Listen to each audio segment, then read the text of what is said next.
Oh yeah.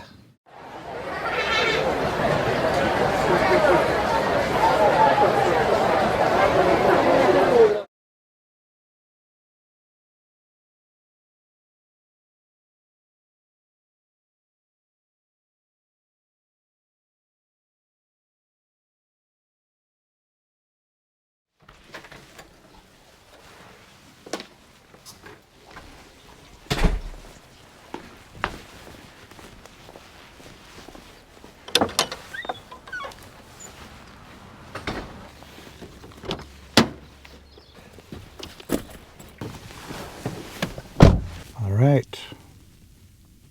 43-minute drive. Let's go. Hey everybody, how are you all doing in this moment? So yeah, we're heading off to Capitola Beach. It's looks like a very cloudy day. Like it almost looks like it's gonna rain. We'll see what happens. Got my raincoat, so I think we're all good in that realm.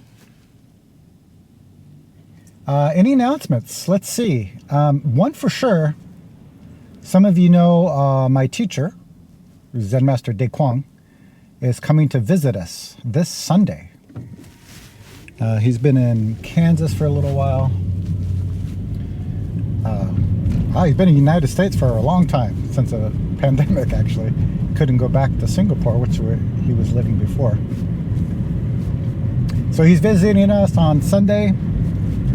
He usually stays for a few days, so I asked him if he would like to do a live stream with me on my YouTube channel, and he agreed. So that will be Tuesday, Tuesday, April 5th at 12 p.m. Pacific time. Now that 12 p.m. Pacific time is usually the same time I stream for Empty Gate Zen Center on Thursdays, but this will be a Tuesday. So it's just going to be really, I'm in the wrong lane. So the live stream is going to be kind of probably a Q&A based stream. So I know some people know Zen Master Koan, some people don't know Zen Master Koan. So this is going to be a really good opportunity to ask somebody with lots of experience in Zen. You can ask questions about your practice, Zen, meditation, Buddhism, your life. Any kind of question is no problem. And actually, say this video comes out on Friday. So if you have questions for him, you can put it in the comments below, and I'll kind of gather the comments too. You can also email me, jason@jasonquinnzen.com. I'll be looking out for questions in the email too, so I'll gather the questions, but also during the stream people can ask questions as well. So anyways, it's going to be fun, I think, but I hope you can join us for the stream. And I got about 42 minutes left, especially with this extra detour I'm taking right now. Let's hit the road.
We made it.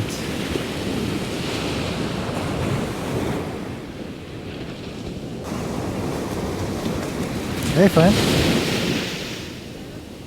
How you doing today? I don't have any food for you, sorry.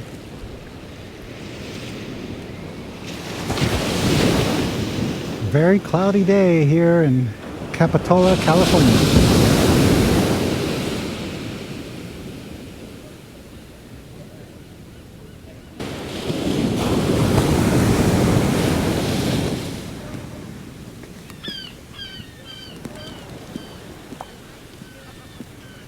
Oh. Hey.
Well, it's been a while since I've been here, Capitola.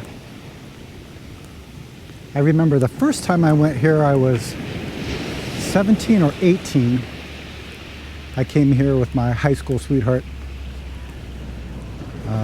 I lived in Fresno, which is like the Central Valley of California, and it might be maybe 3 hours away.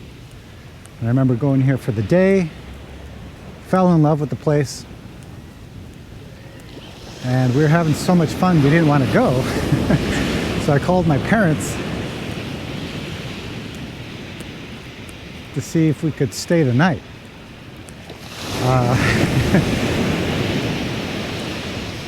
They were a little apprehensive at first, but eventually they let us stay. I believe we stayed at those little villas over there. Very colorful.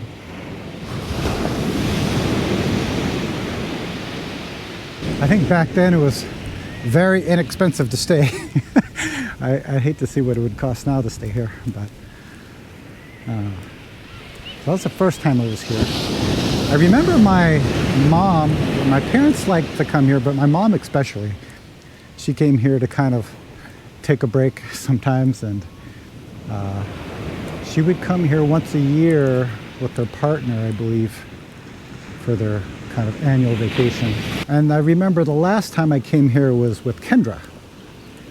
And we were kind of, I guess, dating at the time.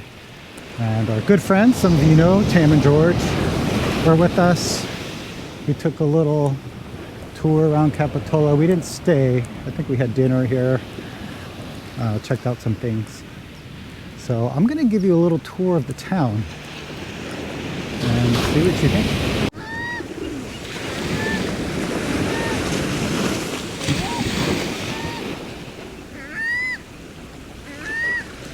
Got a lot to say there. Capitola Wharf, founded in 1857.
Capitola Bar and Grill.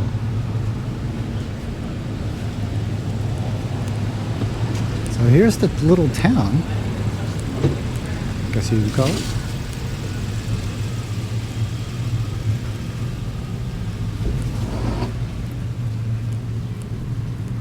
Lots of restaurants, coffee houses.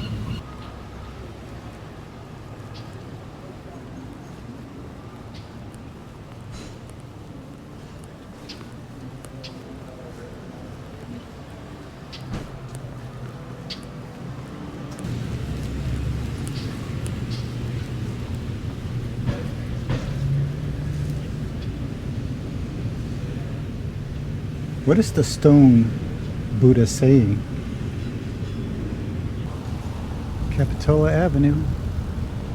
Got a taqueria, ice cream.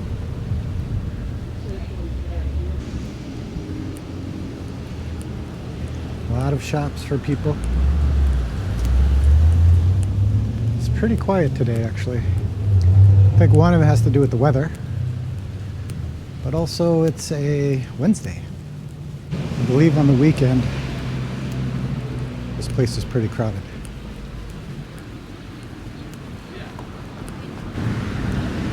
Well, I guess if you like shopping, this would be a good place to go.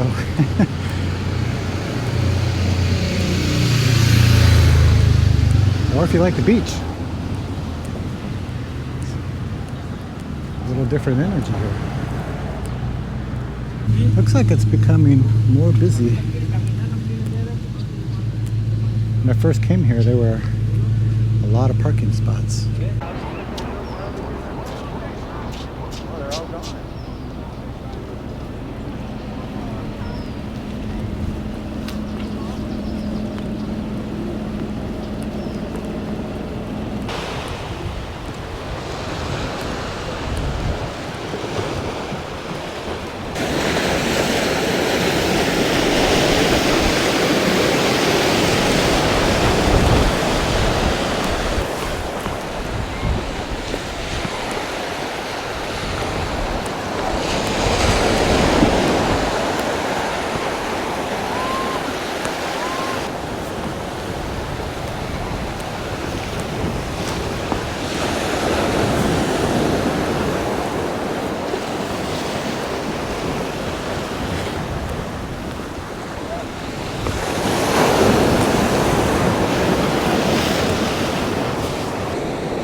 Go, go, go, go, go.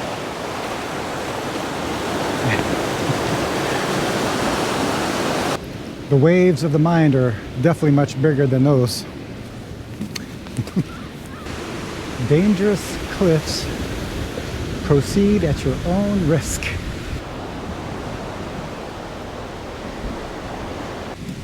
I'm going that way. Definitely brings up a lot of memories being here. I remember when I was here, 17 and 18, or 18. Very confusing time. You know, really struggling, wanting to know myself and struggling to decide what to do in life and trying to get approval of others. You know, back when I was growing up, they had these self-help tapes. And these self-help tapes, you know, you put the cassette into the car and you drive to work and you repeat what the person on the tape is saying, like, I believe in myself, I am strong, I can do it. The only problem with that is the other side of the coin is I don't believe in myself, I can't do it. So I have a couple stories I'd like to share with you, so follow me. As I mentioned earlier, Zen Master De Kwang, who's my teacher, is coming to visit us, and I actually remember the first time I met him. I was living in Seattle. I was only practicing for maybe 5 months or so, and I had this big idea in my mind that I would go to Korea and sit a 3-month retreat. Then after that 3-month retreat, I would become a monk or start training to be a monk. So there was a monk living at the Zen Center in Seattle at the time who was always helping me and giving me advice. And he said, oh, well, Zen Master De Kwang is coming to Seattle to lead a retreat. So this will be a good time to kind of get his approval. And maybe he can give you some good tips about your path.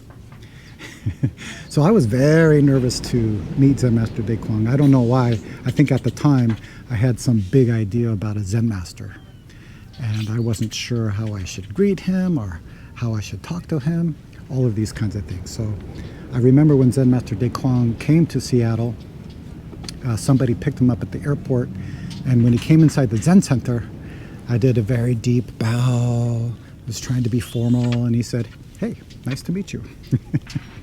So I was looking for an opportunity to get his approval of what I was doing and see if he had anything to say about it. There was one morning we did morning practice, and after practice we gathered around the table to have some tea.